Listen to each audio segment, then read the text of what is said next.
So, nung binato mo siya ng toothbrush dahil masakit na yung mga malulutong na salita niya, gumanti siya at... Oo, yun po ang naging dahilan. Nagsabunutan po kami. Hindi ko po siya masabunutan dahil wala po siyang buhok. Yung damit na lang po.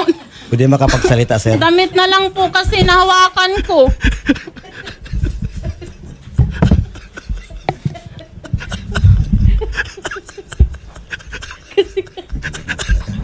Sabi mo kasi ba, nagsambunutan kami. Paano sambunutan? Po, yung damit lang po nahawakan ko. Pali ako po yung nahawakan niyang paganyan, inuntog siminto. Ganun po nangyayari po nun. Kulat kasi. Tama. Diyos ko po.